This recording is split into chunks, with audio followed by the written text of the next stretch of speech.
to be ahead of the opportunity.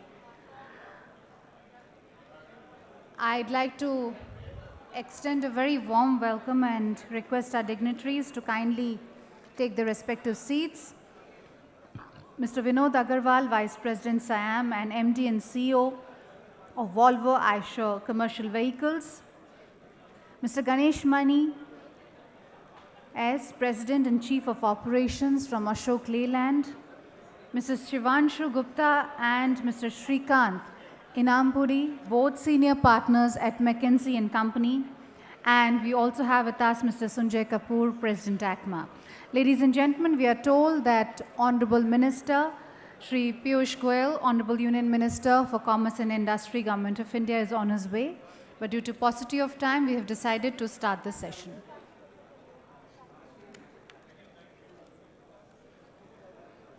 I'd like to now invite Mr. Shivanshu Gupta and Mr. Shrikant Inampuri to share with us the findings of the joint ACMA-McKinsey study on the way forward for the auto component sector as the automotive value chain transforms itself in light of the technological disruptions being faced by it.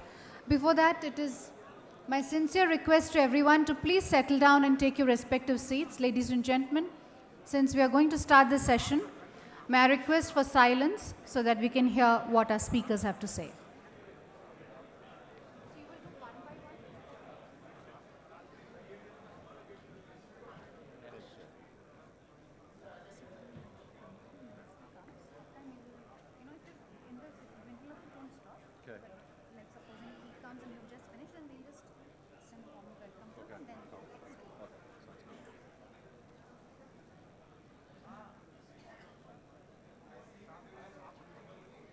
Good afternoon, everyone. I know this is after lunch, so I'll try to make it as interesting as possible, considering the fact that it's right after lunch.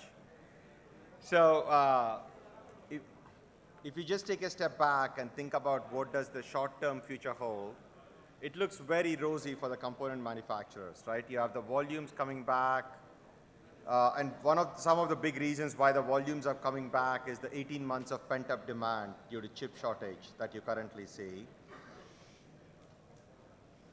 While you have the volumes coming back, there's also a huge profitable mix shift happening in the Western Hemisphere, right? Like where most of the shift has moved towards luxury or SUVs or pickup trucks. Even in most of the emerging markets, that's the other shift that you see is the shift towards SUVs.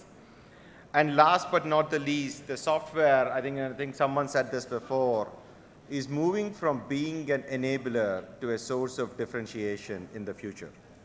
So OEMs are no longer looking at this and basically saying software is like the way we are going to drive it. It's becoming the source of the differentiation, right?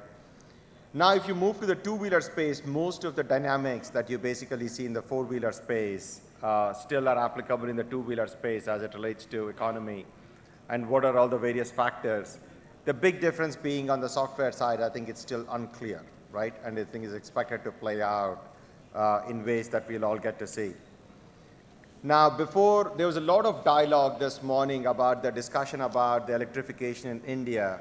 But if you basically take a step back and look at what's happening across the geographies, Europe is expected to be the leader in this. It's predominantly driven by the regulatory decision that the European governments are taking, even pre-war, in terms of the energy shift that they want to shift towards EVs.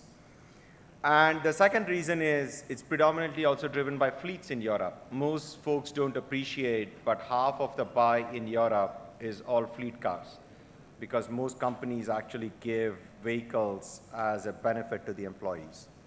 And that's one of the big reasons why we expect EU to be the leader in the electrification part. And then you have followed by China, right? China is it's on the cusp of passing all the regulation associated with it, right? Like once they make up their mind post-October, most people expect to do it. And you have big disruptors called BYD and NYO coming out of China who are basically starting up as greenfields when it comes to electric vehicles and software. And in the US, predominantly the EV shift has been around luxury, and it's consumer driven. So of course it's expected to be slower, significantly compared to any of the EU or the Chinese part of it. So while there's a lot of discussion about net zero in US, it's still quite consumer driven. That's the reason you see it's almost around, we expect it to be around half that of Europe, even by 2030. Now, if you basically take a step back and say, what does it all mean for India? Some of the big things is, as you would expect, the Indian customers are hyper rational and very TCO driven. So it all comes down to, for 2 and 3 wheelers, what does this mean for rupees per kilometer? And the electrification in 3 wheelers is already around 30 to 40%, right? So that's the big driver of it. On the 4 wheeler, it's predominantly consumer driven. We don't see any big shifts coming in from a regulatory perspective, and if it does, you'll see some uptake. But we expect that it's going to be predominantly be consumer driven. And in the heavy vehicle, commercial vehicles, it's unclear which technology is going to win. It's unclear whether it's EVs, whether it's going to be hydrogen, so we expect that multiple sources globally are going to play out as well as in India, right? Now, if you take, what does this all mean if you're a component manufacturer, right? We try to take a crack at what does this translate to. And the first one to think about is everyone sees of EV as a negative effect on component manufacturers. But if you look at the content per vehicle, for a vehicle, it's expected to grow by 30%. Right? So the content per vehicle, which is a metric that everyone looks at for component manufacturers, it is expected to grow by 30%. Now, there are significant changes underneath, and what you see here is for a 2-wheeler and 4-wheeler, we're laying out what does this actually mean in terms of the percentage of BOM. So if you basically say there are 40% of reduction in parts once you go from ICE to EV, what you basically see is that there is a significant improvement, especially in areas like castings, where there's a significant decline, And part of the reason of the decline is a lot of the forgings and castings are the ones that go into mechanical and moving parts of ICE. Right? If you think about ICE components and all the moving parts, a lot of them have been forged or cast. That's the process that has been used. And that's where you see the decline. Now, the 15% of the vehicle BOM is in casting, and we expect 2/3 of it to go away, right? So if you just take a step back and think about what's the change, while you have casting cases, while you have other things for thermal management in an EV, you basically see that out of the 15% of the castings, when 2/3 goes away for ICE, you basically only have around 1/3 of the castings that are basically left in terms of value. So like one of my colleagues, Shivanshu, will talk about lots of strategies that you can think about as you think about what are some of the things, and it all depends on your starting point, whether it is you want to focus on EVs or you want to be the last man standing on ICE, because we actually think it'll be hard for any single auto component manufacturer, whether you're in India or in abroad, to focus on both at the same time, because the kind of culture, the kind of capital needs that you need are quite different.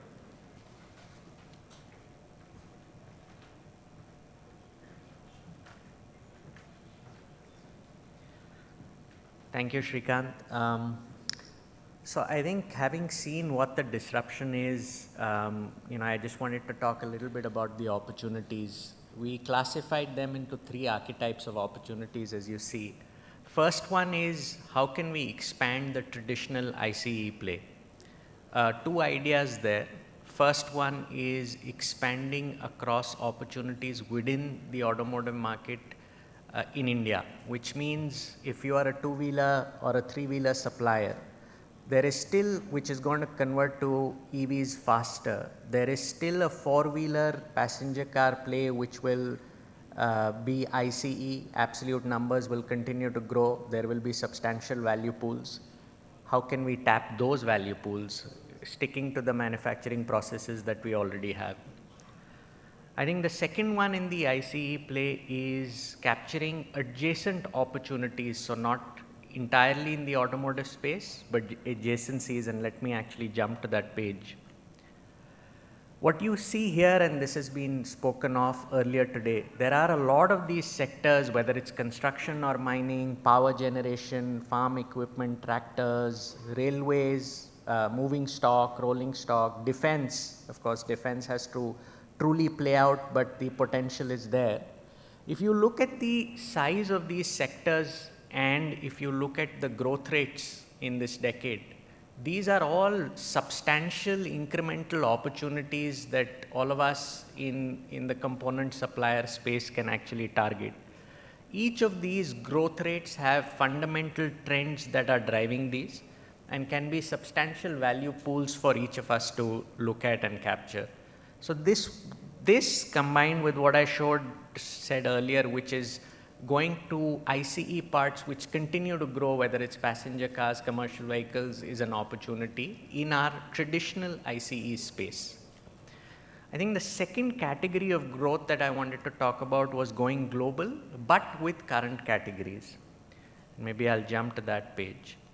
I think two significant trends that we're seeing today. First one is there are massive tailwinds in supply chain disruption and new supply chain reorganizations across the globes, whether it's China plus one, whether it's the wars,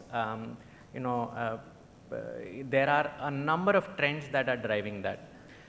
If you look at US and Europe and you look at the non-nearshore import component, so what US doesn't buy, which is in North America and which Western Europe doesn't buy from Eastern Europe, that number today on auto components is 250 billion. China has 30% share of that and India's share is less than 5%. But as China plus one, as companies and countries do more of that, this is going to be a massive tailwind. For instance, if you look at some of the categories, engine electricals today is about, I would say, 18 to $20 billion imports for US and Western Europe. China has 37% share, we have 4% share, but we've grown significantly in the last 5 years. Can we continue that trend and capture that and double that opportunity?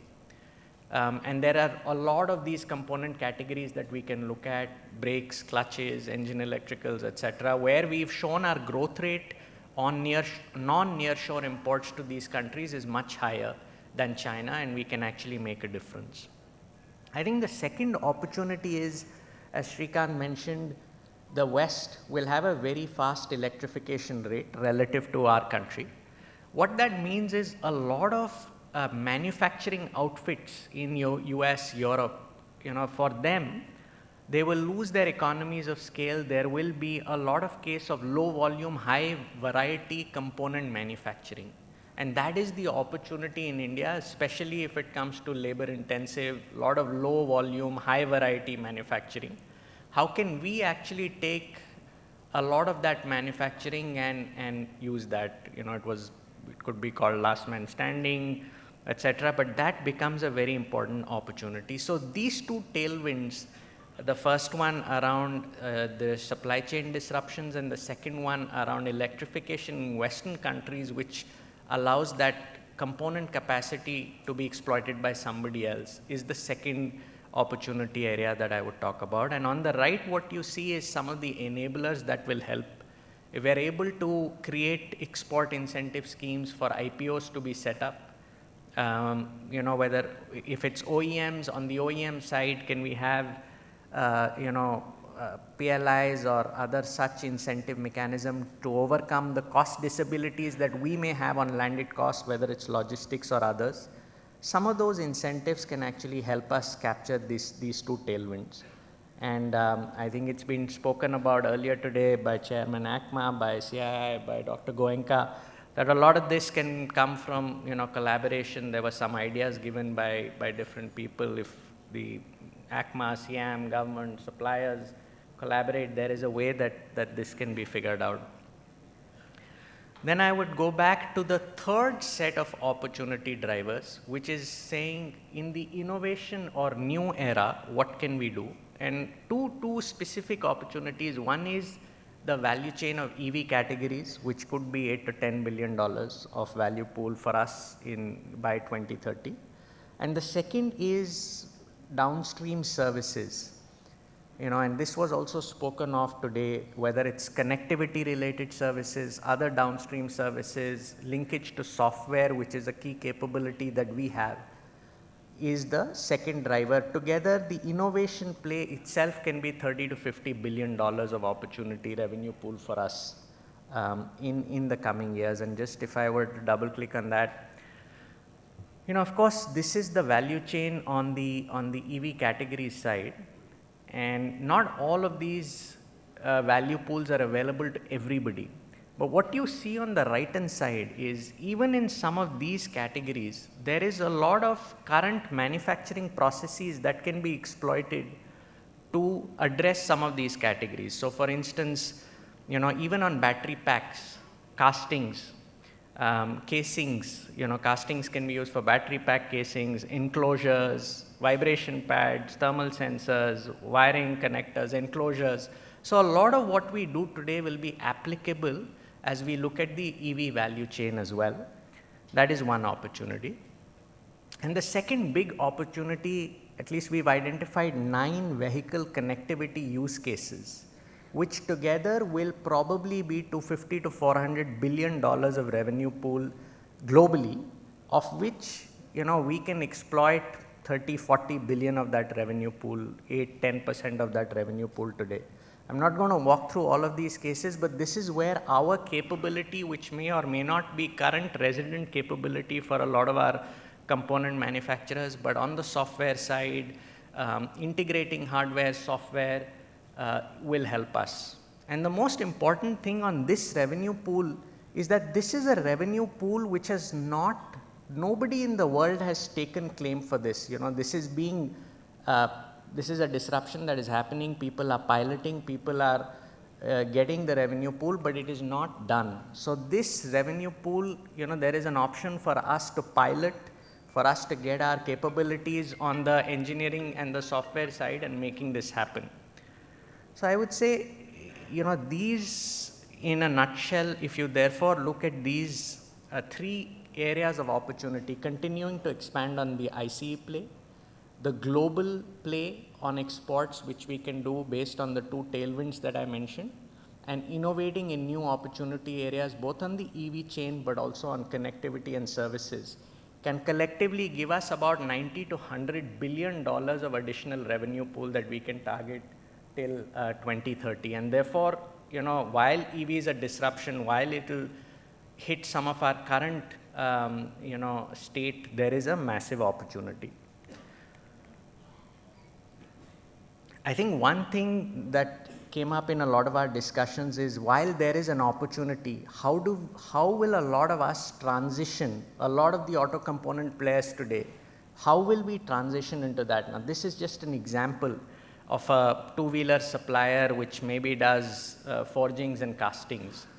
But the idea is that each of us, each of you will have to step back and think through each of the opportunity areas that we outlined, which is whether it's a broader CV play, broader ICE play within India, whether it's adjacent categories to automotive, whether it's global export play or EV opportunities.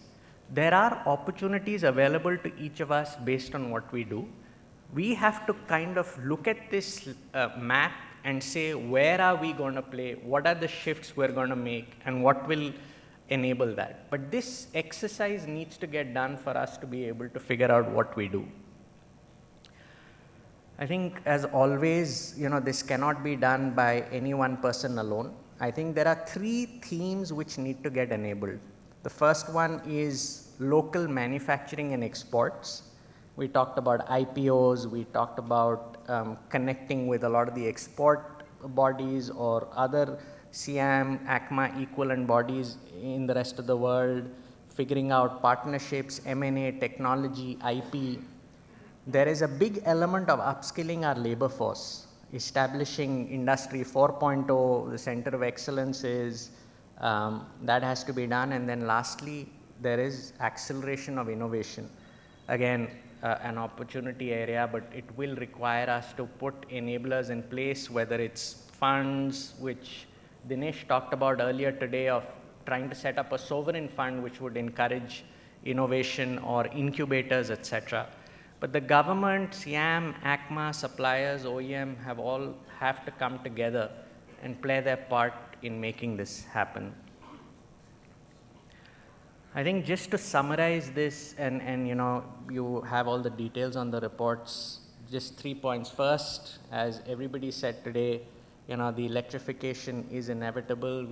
Like Dr. Goenka said, we've been saying it for a while, but it's happening now. I think second point is there are headwinds, but there are a lot of opportunities, whether it's domestic, global, ICE, EV, software. Like we said, it's about $90 to $100 billion of revenue pool available for us as suppliers in India. And the last thing is, for each supplier, you have to dedicate some amount of management bandwidth and resources to figure out what that opportunity area looks like for you and how do you work towards it. So thank you very much.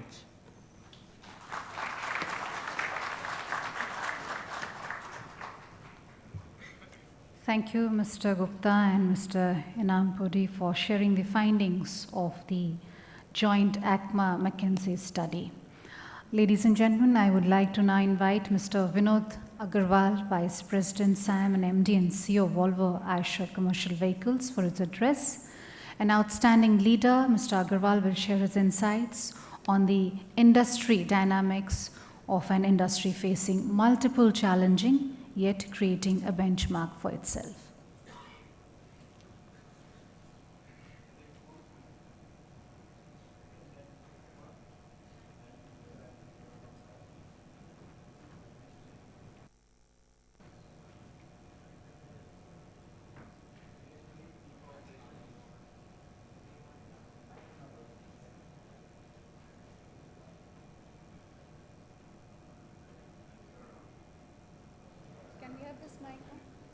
Or I can.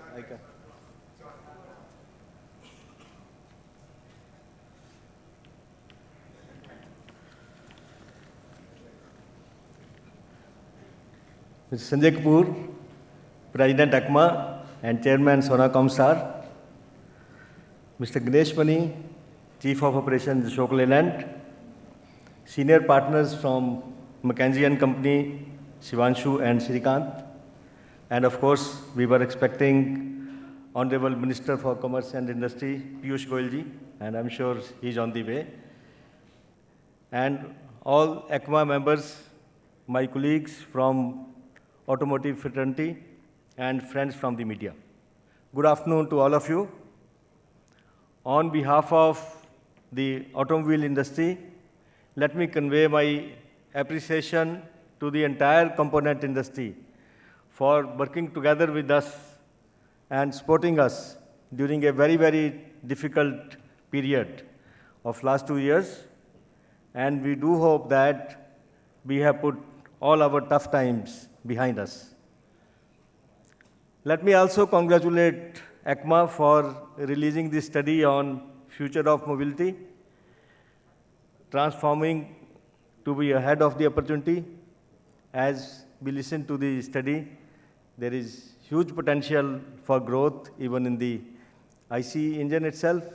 And then, of course, there are a lot of tailwinds which are there in the global economy, where we will have a lot more opportunities to export.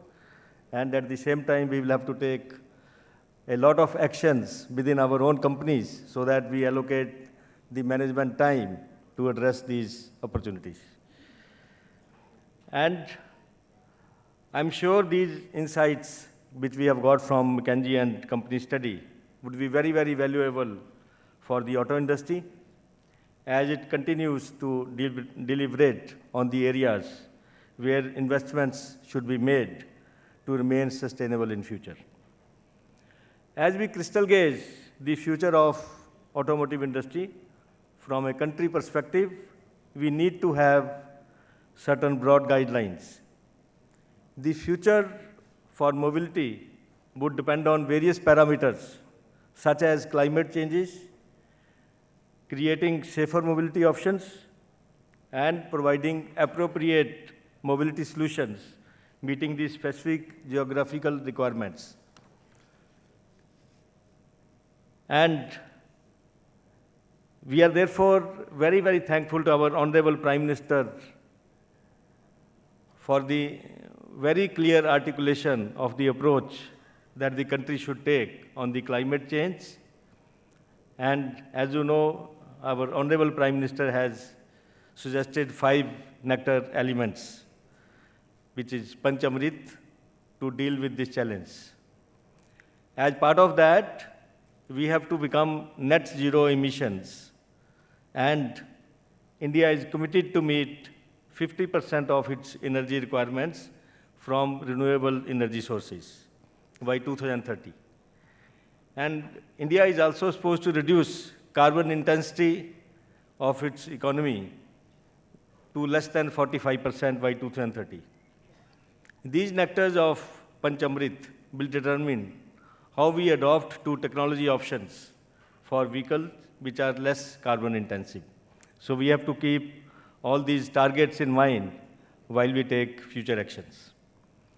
In this context, SIAM members are committed to manufacture all gasoline-powered two-wheelers and passenger vehicles, meeting higher blends of 20% ethanol from 2025, and also introduce flex fuels, which is capable of running on varying blends of ethanol and gasoline fuel. In the coming years, we have also expanded our portfolio of gaseous fuel-driven vehicles, especially CNG, and are also working on LNG for heavy-duty applications. SIAM members have been introducing hybrid and electric vehicles in each of the vehicle segments. Every company has elaborate plans to bring in more electrified vehicles in the market. We are also thankful to the Government of India for continuing the FAME scheme and also launching the PLI scheme to support creating an ecosystem for such technologies to evolve in the country. This transition to electrified mobility would also prepare the Indian vehicle manufacturers to gradually move up and use hydrogen fuel cell technology for powering vehicles to address concerns of urban air pollution and crude oil shortages. I would also like to highlight that Indian auto industry now poised to increase its exports manifold, and Indian vehicles are slowly getting accepted in many markets. However, many of these markets are still not mature, and therefore, as an industry, we will have to maintain a balance of array of various levels of technologies that can get accepted in markets like the neighboring countries, Africa and Latin America. Therefore, I believe that while we transform ourselves, we need to keep an eye on the global market requirements as well. We as SIAM members would also like to compliment and thank the Government of India and the Honorable Commerce and Industries Minister for his initiatives to provide global market to the Indian industry and for successfully concluding trade agreements with UAE and Australia. SIAM members will provide all possible support to Government of India for concluding the agreements with various other economies that may come under discussion going forward. We do recognize that agreements with trade blocs are being undertaken to ensure ultimate benefit to the Indian economy, and all the sectoral industries need to support this overall approach of Government of India. From the auto industry side, we will work shoulder to shoulder with the Government of India in its journey towards achieving US $5 trillion economy by 2026-27. Finally, as we keep evolving, it is important that all our partners, which very importantly include all ACMA members, also evolved to ensure that we do not over-rely ourselves for technology from abroad, and we grounded with our strong dedication to maximize Atmanirbhar Bharat in the entire value chain and ultimately create jobs and value addition in the country. I thank ACMA once again for inviting me, and as always, SIAM would continue to work closely with ACMA and play an important role in the India's growth journey in the Amrit Kal for the next 25 years. Thank you very much.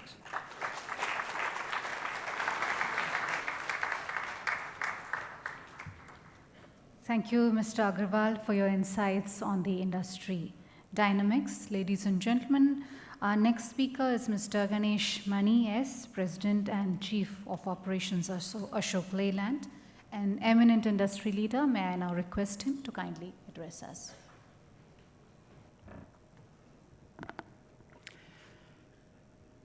Good afternoon and namaskar. Sri Sanjay ji, Chairman Sona Comstar and President ACMA, Sri Vinod Agarwal ji, Vice President of SIAM and MD and CEO of Volvo Eicher Commercial Vehicles, Sri Shivanshu and Sri Srikanth, Senior Partners of McKinsey and Company, Senior Government Officials, Captains of Industry, my friends from the media, ladies and gentlemen. It's indeed my proud privilege to be amongst you on this wonderful day. It's a wonderful day just because I vividly remember a couple of months back when my son college reopened, he was saying that it is actually out-of-box day. From a box only we keep seeing people, and this is the first time he was able to meet everybody. And this is kind of a meeting of so many people, lovely people who have, it's a college alumni compatriots, so many places. So having spent so many years in passenger car industry and now in commercial, so we got so many friends, and this is a great opportunity. Thank you very much for Sanjay and team for making this to happen. Thank you once again. Well, McKinsey has done a fantastic job of, emerging opportunities, and I like to take a cue from that and elaborate those things in dividing into three parts in that. First is what is exactly the change, what is it exactly relevant to us, what is the opportunity we have, and also what is the transformation which is required. I think that is what we like to, my thoughts, I like to share it across. The future of transportation, undoubtedly, senior members have spoken in the first half of the day, is about be it a personal, public, or goods transport, definitely going through a biggest transition and much different than what we are doing it today. We are already started witnessing the same. And it'll definitely closer to the zero, tailpipe emissions as well. There is no doubt about it. It'll definitely be more connected. It'll definitely have a higher level of, autonomous content, and it could well be more shared and a fractional ownership rather than a personal ownership. We all been witnessing the same. But the future mobility also provides us a biggest opportunity for catching up. Leapfrog, the technology is what probably perhaps we are a couple of years behind, and this gives kind of an opportunity for us to leapfrog, as like the way in mobile technology from a fixed phone, we have moved into mobile phone quickly and we are leading the show. So similarly, I think this gives the biggest opportunity. But having said that, when I see the next 10, 15 years of the industry, to my mind, and it's absolutely my privilege to say that it's going to be more exciting and fun-filled. Let me just, give certain qualify based on the talk what we're going to do that. As like all of you, I'm a born optimist, and in the next few minutes, let's talk about what kind of a, optimism is all about in the change what is going to come.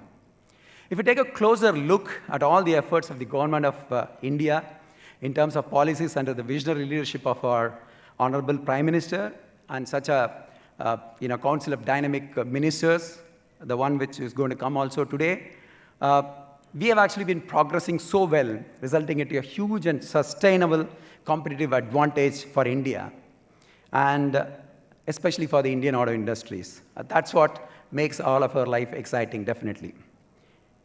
Shivanshu and Srikanth talks about a whole lot of things about, McKinsey report as well. If you deep dive into that, the bill of material of, IC engine to BEV, they talked about around 50% of the components are going to be common. And a couple of days back, Mr. Sanjay also talked about close to 70% is going to be common. So when you see a glass of 30% empty rather than 70% full, obviously the automatic, optimism comes into picture. It's only a matter of 30% which is going to change, the rest of it being commonized. I think that is what our life is going to be much more easier. And having so many stalwarts in this industry sitting here, this 30% is going to be a peanut for all of us.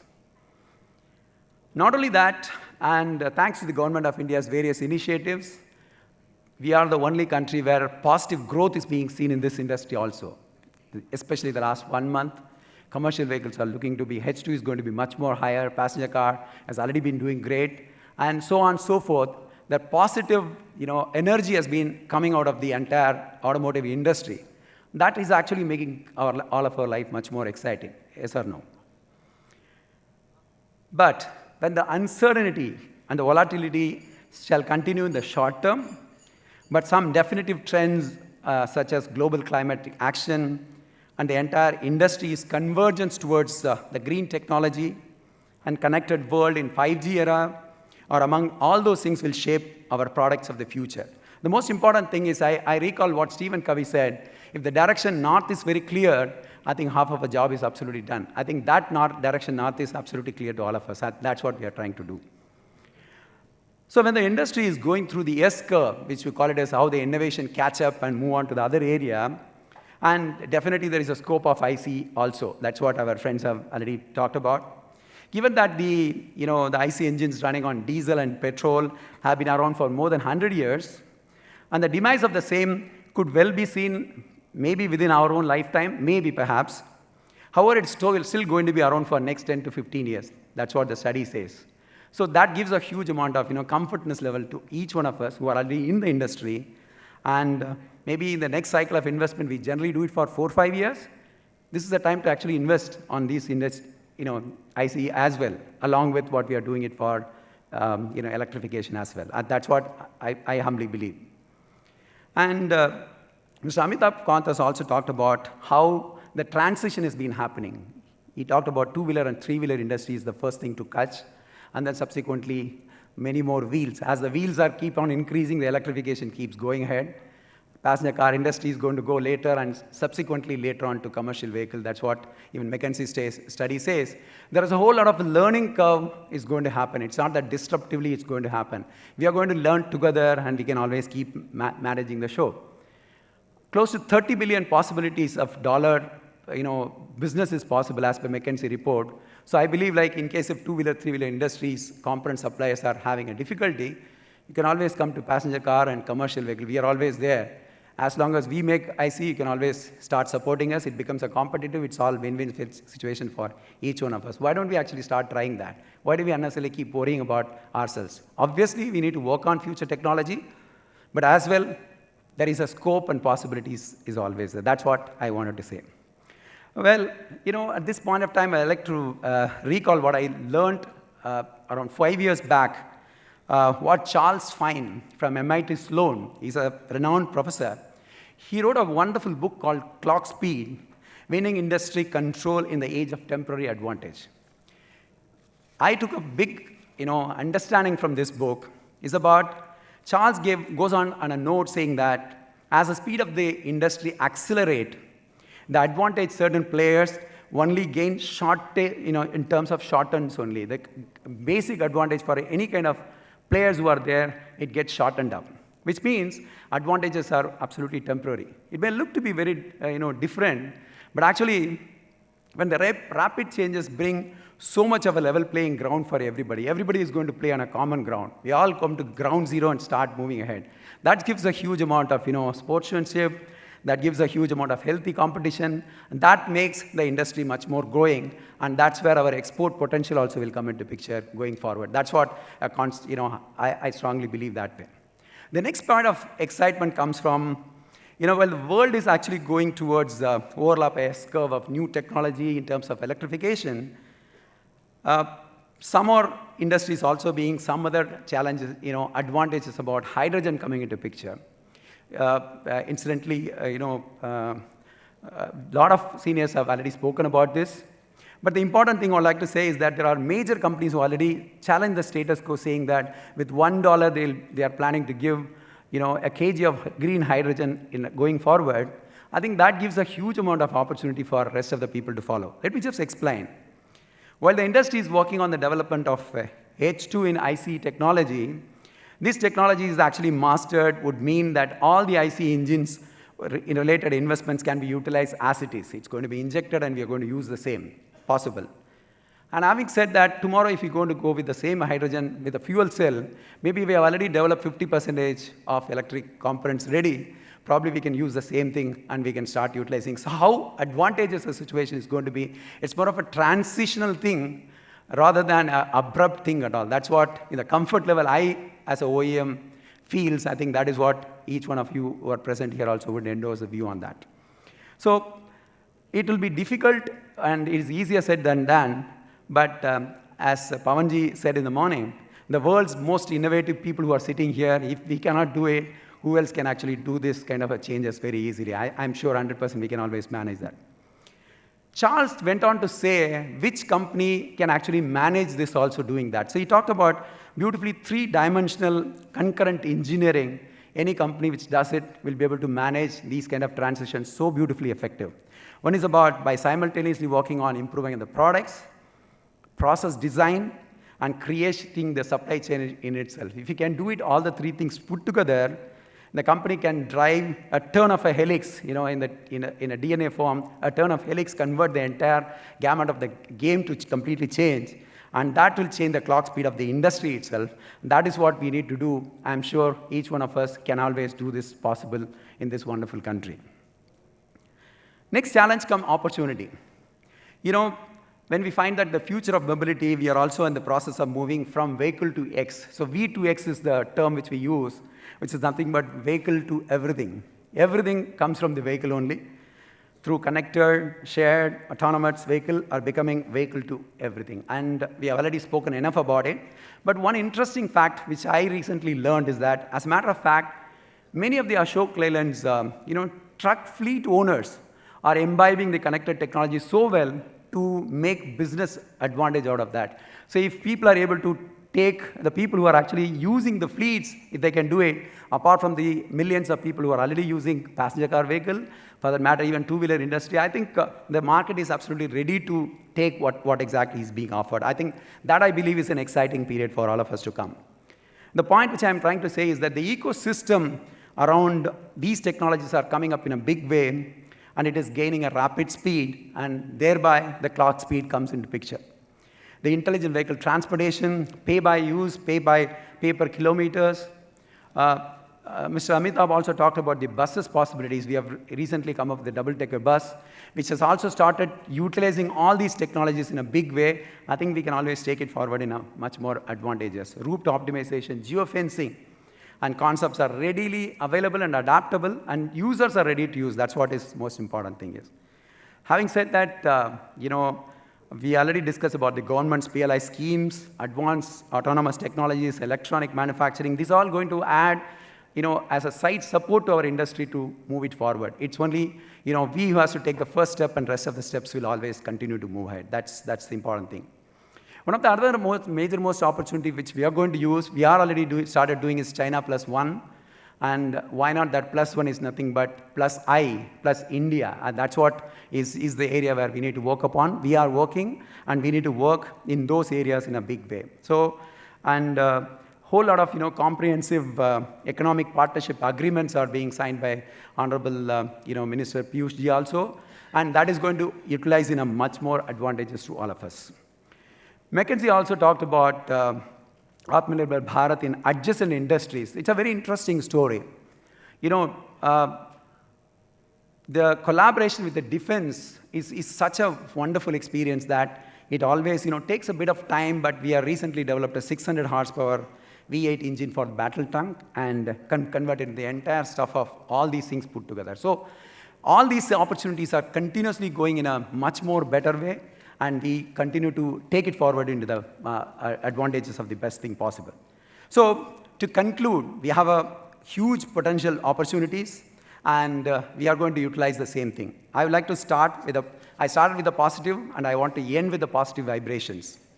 As futurist Bond Johnson's, distinguished fellow from an institution for the future from Silicon Valley, define VUCA, position positive connotation as follows. Volatility transforms into vision, uncertainty transformed into understanding, complexity transformed into clarity, and ambiguity transformed into agility. Having said that, when we convert from that VUCA to this VUCA, I'm sure we can always take it forward, this country to become the most coveted third position as early as possible. And as an automotive industry, we are going to go together, both OEMs and the automotive component manufacturers together. On that note, thank you very much for the opportunity. Jai Hind. Thank you.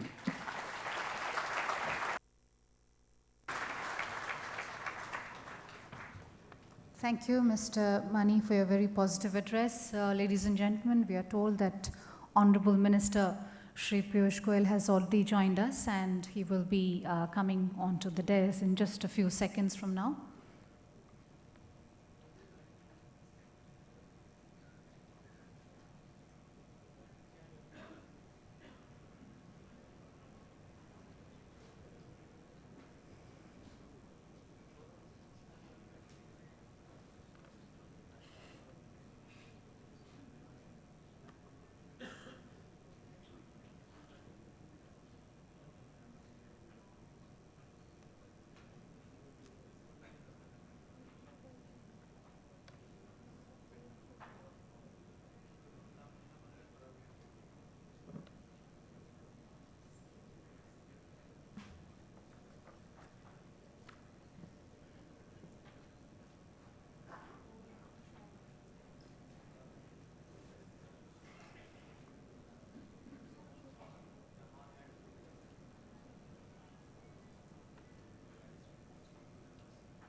Ladies and gentlemen, please join me in extending a very warm and hearty welcome to Honorable Union Minister for Commerce and Industry, Shri Piyush Goyal ji.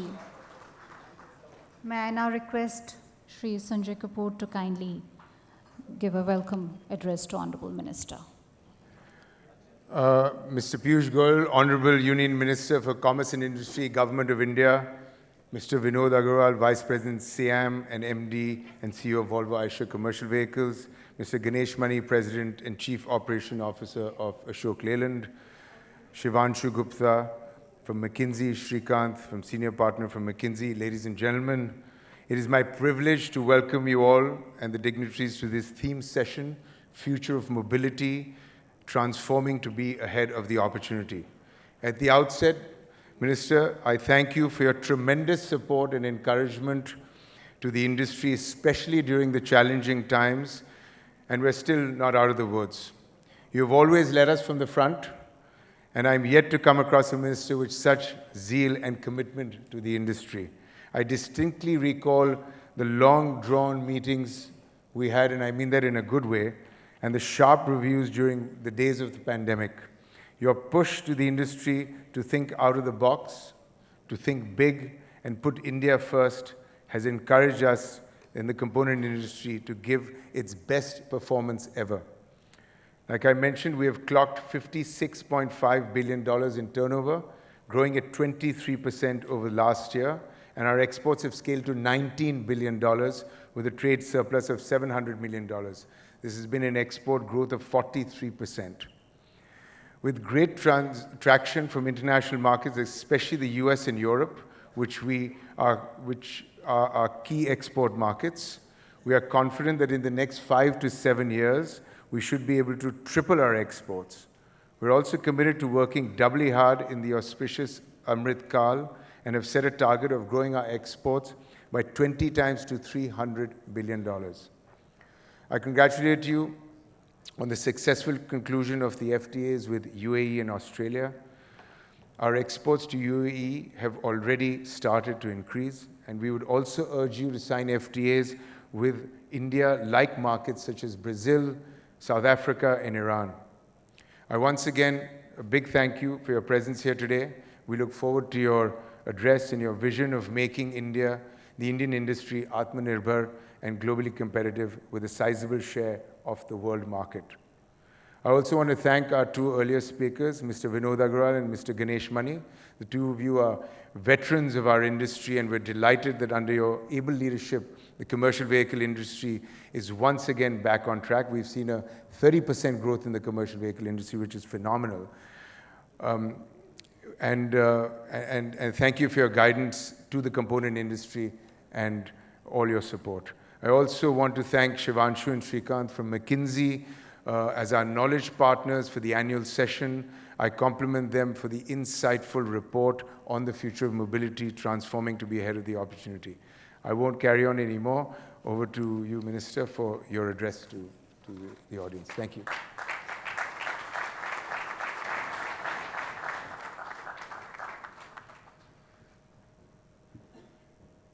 Thank you very much for your kind words, Sanjay.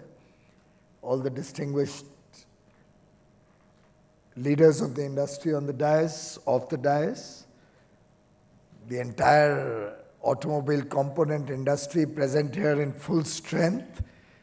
And I have yet to see a post-COVID engagement as vibrant and as engaging as this.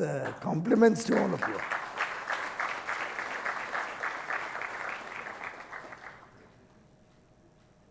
Distinguished ladies and gentlemen, friends from the media,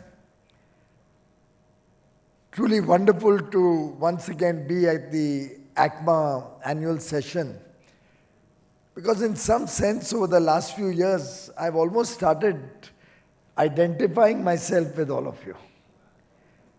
When it comes to any engagement on any issue, whether it's the free trade agreements that we are trying to do, whether it's the production-linked incentive, whether concerns of the industry at different times, on every opportunity, the one distinguishing feature of ACMA compared to other industry sector-specific associations is your openness, your willingness to engage.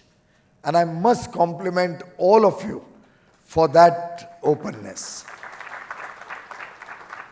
Of course, an annual session is a great time to reflect on the achievements of the last few months or few years, to look at the challenges before the industry, prepare for a better future. All of that is, of course, part of the annual engagement that every association has. In fact, one thing not happening here is change of guard, which usually happens in other associations. You have a 2-year term, Sanjay. So good, we'll make sure you'll be a little slimmer and trimmer by the time you get back to your routines. Because believe me, it's a lot of sacrifice and a lot of commitment to head an association, and particularly an association which covers such a wide breadth of activities. And therefore, each one of your leaders who devotes time to the association truly deserves your support, the government support, and accolades for their leadership. Today's theme, friends, is truly contemporary. The future of mobility. How can we transform this industry to be ahead of the world scenario or ahead of opportunities that present themselves. As we can see the auto industry also mature, not only in India but worldwide, you will see a certain pattern, a certain trend. Look at the internet, for example, where it started, how it blossomed, and then how it mushroomed. Many other parts of the world have gone through that, and there's always an inflection point from which the huge growth starts. In some sense, I would think 1819 was the year we all thought, now it's just, the future is just going to be great, and there's no stopping the auto industry in India. You were at your peak in terms of business and turnover. Everything looked good, profits were good, supply chains were well entrenched. I don't think there were any shortages of whether it's steel or components or semiconductors like you are all struggling with for the last year or two. Sadly, and as most of us in business know, when the times are really very good, one faces new challenges. We had COVID strike us. We saw 2 years of subdued demand. We had challenges within our own manufacturing bases, marketing bases. International markets also saw a slowdown. And post that, when we thought everything is going to come back to normal, inflationary pressures, largely due to the conflict in Ukraine and Russia, and then the collapse of certain supply chains, particularly countries which have yet to emerge out of the shadows of COVID, caused us distress for another additional year, something we could have all lived without. I personally think the worst is over. I'm told the semiconductor story is now getting largely sorted out. Auto sales of the last couple of months, 3 months, seem to reflect that we are getting the mojo back in the auto industry, which should automatically also have its resonance in the component industry. And I do hope that with the nearly 4 million four-wheelers that are estimated to be sold in the current year, and possibly once again getting back to records on the two-wheelers and three-wheelers, I'm told commercial vehicles are also largely back on track. I hope that this will be now the inflection point which will take us to much greater heights. And I'd like to pledge the support of the Government of India, and I can even speak on behalf of most of the state governments, save and except a few where I don't have much of a say, and I don't think I will have an opportunity to influence their policies in the very near future. Well, things will change hopefully in the future, but there are a few states left where I may not be able to influence them. But largely, all governments have recognized that this is one sector which has huge potential. It creates jobs, it encourages skill development, it values talent, and has an ecosystem that has a huge impact on society. And I think the 5 million odd people only engaged in the auto component sector, many more also in automobile manufacturing, servicing, the marketing, the entire works. All of you collectively, and your contribution to the GDP is truly something that is great news for the country, gives us a lot of potential going forward, and both the central government and most state governments are totally committed to supporting your industry, whether it's through our production-linked incentive scheme, where probably auto components was one of the largest beneficiaries. And you have correspondingly responded. I mean, we had estimated initially, if I recall correctly, about 45,000 crores or so of investment. But your industry responded with about 75,000 crores of commitments in terms of investment. Semiconductor has been another area of focus where we have pledged government support of 76,000 crores. The first company off the block has signed their MOU yesterday in Gujarat, and compliments to Vedanta and Foxconn and the government of Gujarat for kick-starting the next big important growth sector that is coming to India.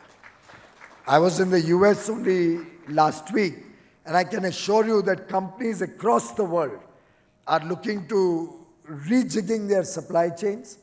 They're looking for trusted partners. They want to see resilient supply chains, and they are all, probably more than we can imagine, they are all looking towards India. The United States, Japan, Korea, Australia, all of them whom I interacted with last week, companies across sectors, investors, whether in the startup ecosystem or otherwise, are all looking towards the great India opportunity.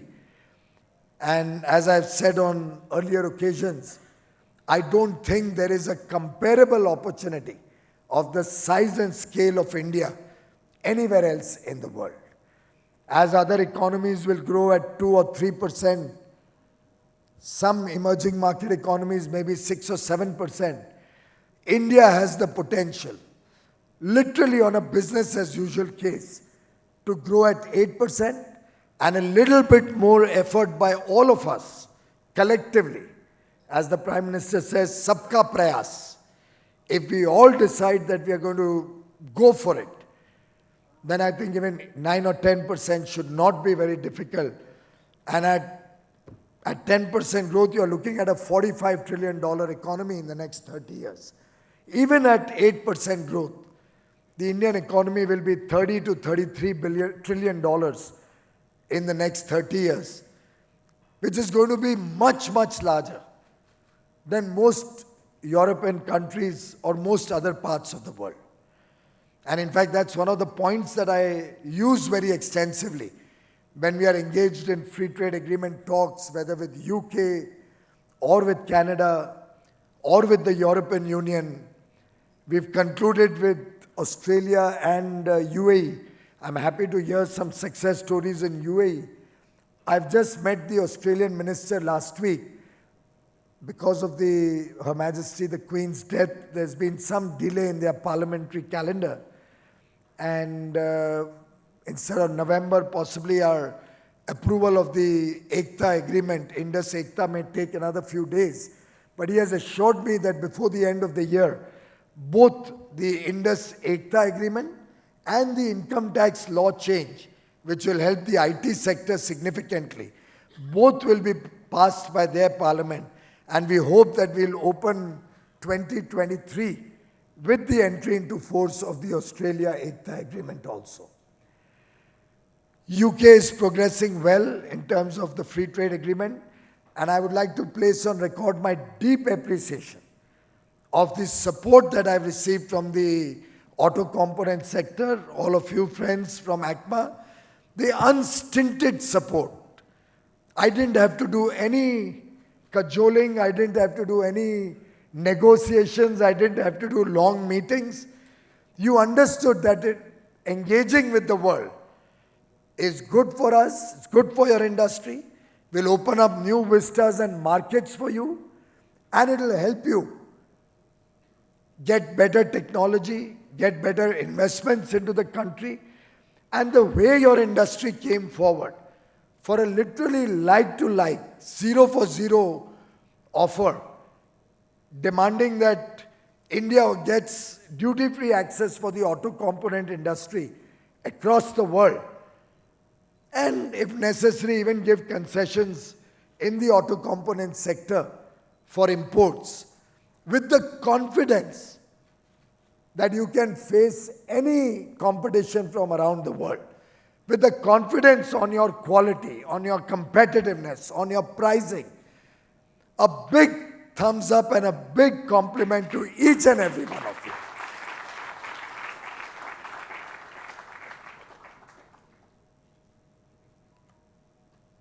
We'll have European Union discussions going on through 2023, where we will also look for your support. Canada is progressing well. Incidentally, the Canadian minister has sent a message that without waiting for the next FTA round in Canada, can we do one round of discussions in Bali on the sidelines of the G20? I'm only sharing this with you to show you the world's interest to engage with India, to work with all of you, to invite all of you to work with their countries and their companies. And the opportunity is immense. Sanjay, I'm sorry, you just spoke about a 3x growth in exports in the next, what did you say, 6 to 7 years? Leadership change हो जाएगा ACMA में.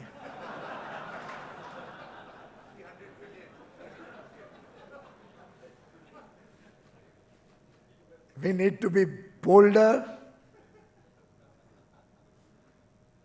and that's the rate of growth that I'm looking at overall exports in the country.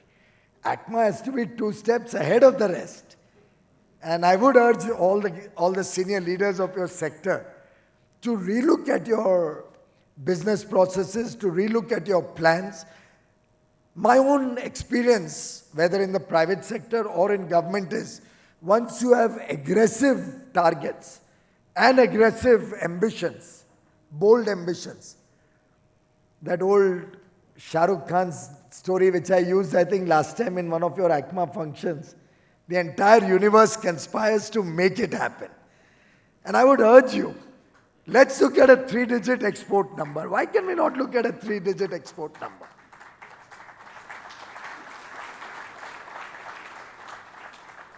In 2030, our exports should be nothing less than $100 billion.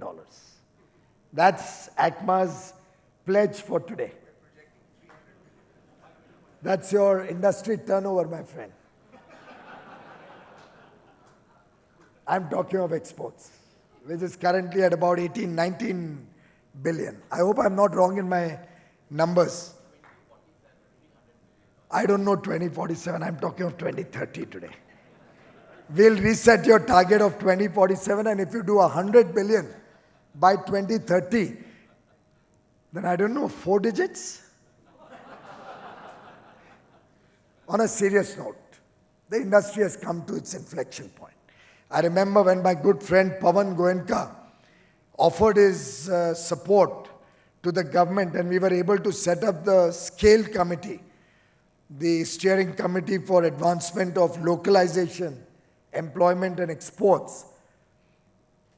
Obviously, coming from your side of the fence, he focused very heavily on the auto and the auto component industry. And in fact, the PLI scheme that was finally introduced in 14 sectors, one of which is, of course, yours, the largest beneficiary, came out of the efforts and the studies that the SCALE committee did. And I must compliment and thank Pawan and his team for the wonderful work that they did. The advantage of this committee was they engaged with the private sector. Let me start. It started with leadership of the private sector. Government was an adjunct in the SCALE committee. It was not a government-led committee. It was an industry-led committee. It had overwhelming presence of industry. It associated different sectoral experts. It had all the major associations involved. It took the help of the best consultancies. Most of them offered their support pro bono, and I must thank them for that. And we were just kind of providing the support services or in listening or learning mode. And that's Prime Minister Modi's style of governance, the advice and guidance that he gives all of us. Your industry, give them a chance to express themselves. Learn from their experiences because they know best what the pain points are, what help is required, what needs to be done. And from the scale committee came out the understanding, very well deep dived with statistical data, not necessarily just accepting what anybody told them, with a lot of back and forth and arguments and counter arguments. So if industry said, power cost is very high, we are in serious trouble, Pawan was able to argue and say, look, the power cost in your whole scheme of things is 0.8%. If it is costlier than your competition from other countries, let's assess what it is in China and Japan and Vietnam and Indonesia and Korea and Taiwan. And then your overall cost disability comes to maybe 0.1% or 0.2%. But he was able to aggregate each one of these and come up with the real story of where our sectors need a little bit of handholding, a little bit of support to become global scale and global champions, and how with economies of scale and larger production bases, we'll be able to compete with the best of the world going forward, but do need a little bit of handholding for 5 or 6 years or so. And I think out of that, what has emerged is truly path-breaking when it comes to looking at investments in your sector, in other manufacturing sectors. As the Honorable Finance Minister asked yesterday, I think now there's no holding back. We really need to go for it. And look at the India story. As prosperity increases and as mobility becomes more affordable, particularly with the rapid innovation that's happening on different areas, particularly with electric mobility becoming almost no cost or very low cost on operations, and the original costs of vehicles also becoming gradually quite affordable, a potential battery swapping taking shape, which may help reduce the initial investment of our customers. With all of this put together, I think going forward, you'll be looking at millions and millions of new cars being sold in the next 10, 12, 15 years. And that's the big India opportunity. As I see the future of your industry, I see it being more connected, focusing on convenience, being more oriented towards clean energy and clean mobility, and clearly resting on cutting-edge technology, which will define the future of the component industry. So component will be connected, convenient, clean, and cutting edge. And I think if we all take it upon ourselves that whatever we do is going to be basically focused on quality and cost competitiveness. And that competitiveness, given the little bit of support that we are able to give now, will help you increase scale, and from scale, help you focus on quality and costing. And as I see the confidence in your industry growing, I also get more encouraged to see what government can do to help your industry.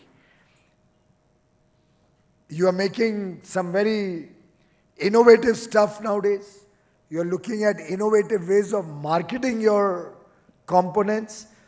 And I only have one ask, that there's still a little bit of an element of an informal economy in the auto component industry. And I think it hurts. It hurts you also, and it hurts the country as a whole. It's important that the industry gets so beautifully organized that the informal sector also comes into focus when it is dealing with quality, when it is dealing with fair competition. And those of you who have an opportunity to, let's say, carry along the informal sector, the smaller players, should seriously consider taking them along or creating a greater awareness for OEM products or genuine products, probably try to make them more cost effective. And those who are indulging in any malpractices, we need to see some whistleblowing so that once and for all, the country goes towards a clean ecosystem on the component side, and that'll help fair and equal competition across the country. On August 18th, I had an extensive discussion with your sector. I think went on till very late in the night, but it was truly very, very fruitful. Got a lot of learnings. I do hope that we'll continue to get an opportunity to engage as frequently as we've done in the past. I do hope you will give me more suggestions on any laws which are discriminatory, any issues where I can support you through decriminalization or reduction of compliance burden. If there's any new market where you're facing non-tariff barriers because of which you're not able to export, any problem that you're facing across the world, I want you to share it with us. We'll activate our missions.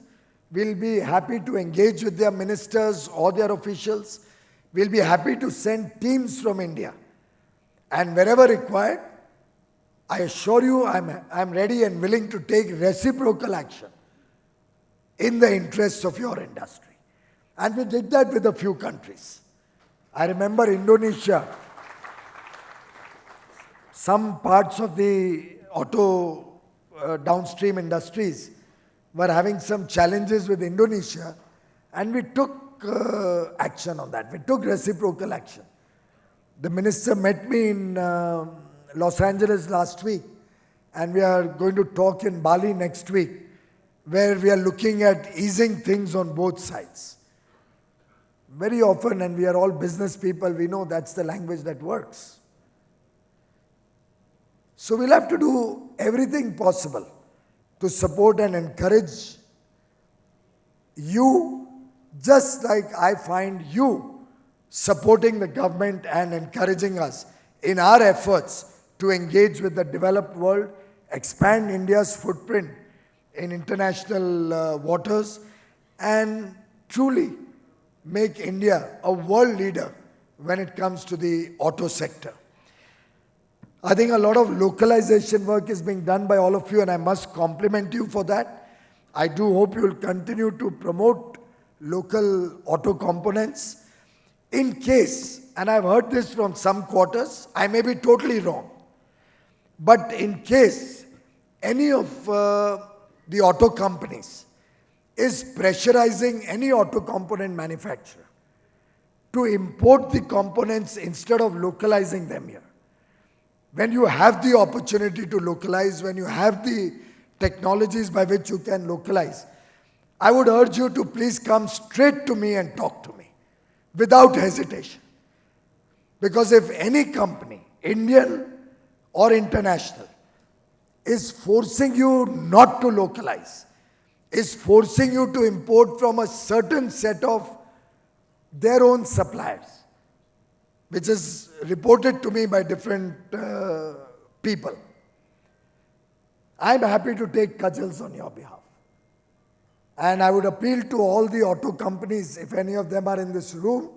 If not, I'm sure they will get the message after such a large audience, and the media is listening in also, that if any auto company does not allow the auto component suppliers to localize, the government will be taking serious note of that, and any effort to force the components to be imported from preferred suppliers only, or at prices which may not necessarily be competitive, is something that will be taken a serious note of.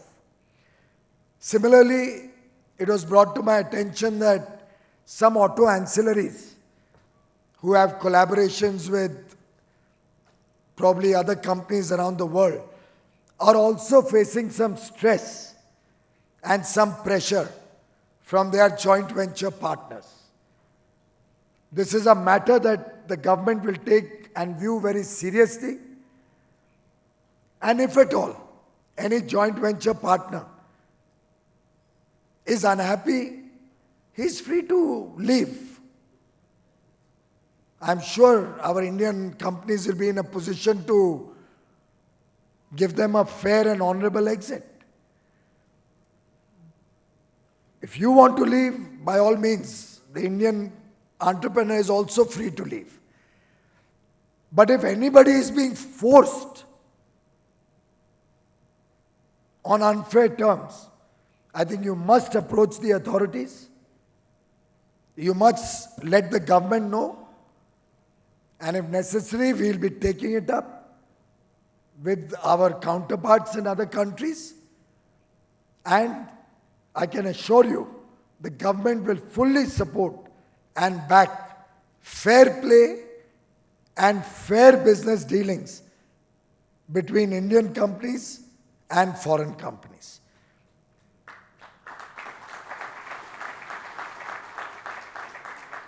Because India has never discriminated with any foreign company. We have allowed them all to come here. We've allowed them all to do business here. We've allowed them all to do even 100% FDI. And we've allowed them the equal access to the large Indian market. And in that spirit, I think it's only fair that our companies also get a fair deal and equal opportunity when it comes to doing business, when it comes to growing our business, when it comes to expanding our business, or in the event of a dispute, when it comes to owning our own business. Friends, before I conclude, I just urge you to consider a 5-point action agenda for the industry. Let's focus on quality, because that's the only thing that will be of importance as we go forward. Obviously, pricing is a natural element, cost competitiveness, but if we have high quality products, there's no way we will either not be able to compete with the world, or we will have to depend on imports for years to come.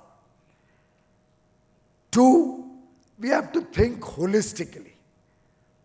There may be a component or two where we are not competitive. We should be willing to allow imports to come in. But we have to have a larger vision. As I said, your industry has demonstrated that vision. I hope you will continue to have that same spirit of openness and will take the big picture view, the comprehensive view, that those countries who have engaged with developed nations, who have engaged with free trade, who have worked in the spirit of competition, not dependent only on government subsidies and clutches, are the sectors, are the industries which have succeeded in the long run, and those countries have become developed countries in the last 30, 40, 50 years. If we go beyond the thinking of my industry, my company, my individual interest, and think of the industry as a whole, and obviously the nation as a whole, that will truly be the defining feature of our industry's success and growth. 3, value addition in India is going to be an important element of our growth story, and I would urge each one of you to look at what are the areas where we can have greater value addition in India. Do we need to import the steel, or can we buy the steel locally? Are we being pressurized by somebody to buy imported steel which is available in India? Reflect on all of these issues and be bold about it. 4th, if a market is uncompetitive,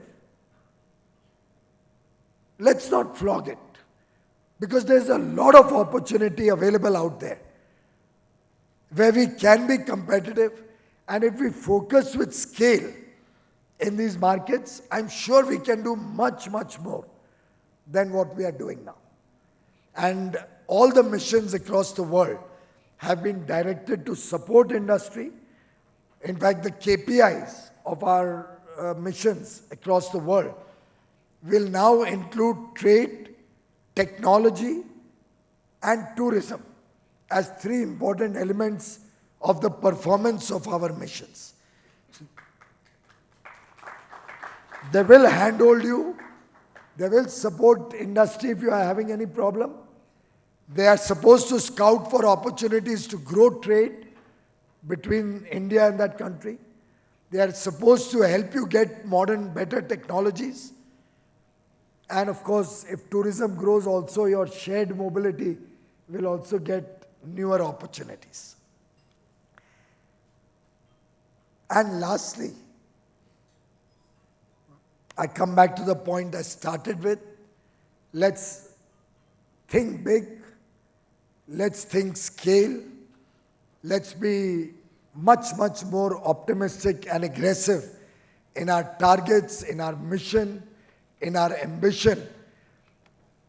And I'm quite confident if all of you collectively decide that not only is it a good opportunity, not only is it going to be our collective effort, sabka prayas, but as the Honorable Prime Minister said in his Independence Day address, celebrating 75 years of India's independence, the Amrit Kal, the next 25 years, are going to define India's future. And we all have a duty to perform to make India a successful, a developed nation. And I think as business persons, what better duty to adopt than a duty to contribute to economic growth and well-being of the nation. So let's go for it. My best wishes and my full support with you always. Thank you.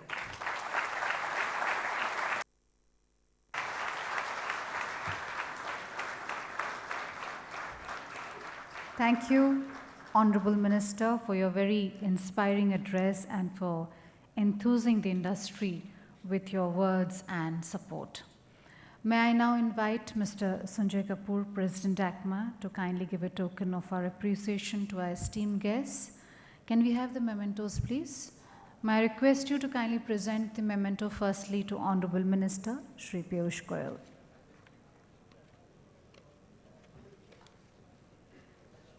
We have Dr. Pawan Goenka joining us on stage.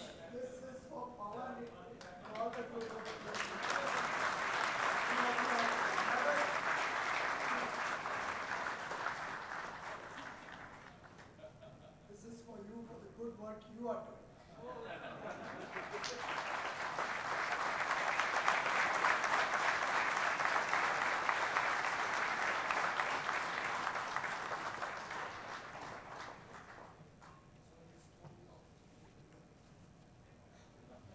May I request Mr. Kapoor to present the rest of the mementos?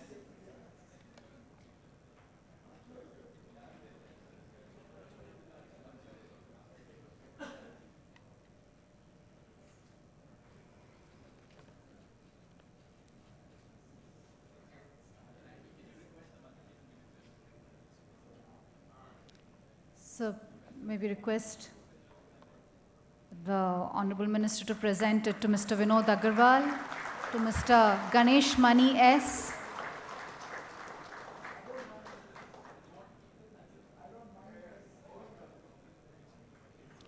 and to Mr. Shivanshu Gupta.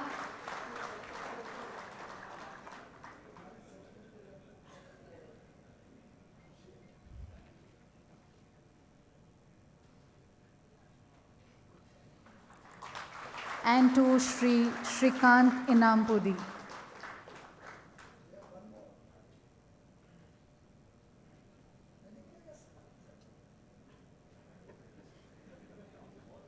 To Mr. Shivanshu Gupta.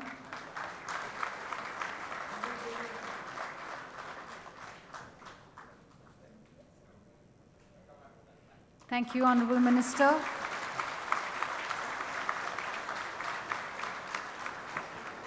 Ladies and gentlemen, with that, we have come to an end of our theme session.